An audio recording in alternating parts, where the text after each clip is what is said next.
أعوذ بالله من الشيطان الرجيم. وقالوا كونوا هودا أو نصارى تهتدوا قل بل ملة إبراهيم حنيفا وما كان من المشركين قولوا آمنا بالله وما أنزل إلينا وما أنزل إلى إبراهيم وإسماعيل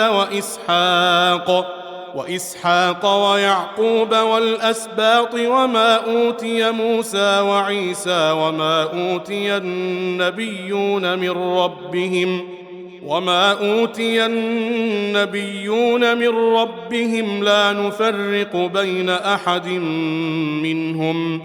لا نفرق بين أحد منهم ونحن له مسلمون فإن آمنوا بمثل ما آمنتم به فقد اهتدوا وإن تولوا فإنما هم في شقاق فسيكفيكهم الله وهو السميع العليم صبغة الله ومن أحسن من الله صبغة ونحن له عابدون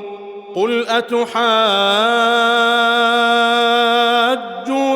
في الله وهو ربنا وربكم ولنا أعمالنا ولكم أعمالكم ونحن له مخلصون أم تقولون إن إبراهيم وإسماعيل وإسحاق ويعقوب والأسباط كانوا هودا أو نصارى قل أأنتم أعلم أم الله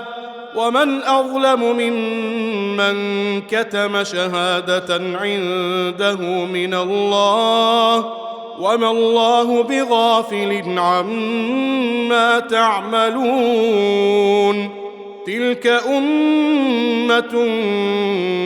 قد خلت لها ما كسبت ولكم ما كسبتم ولا تسألون عما كانوا يعملون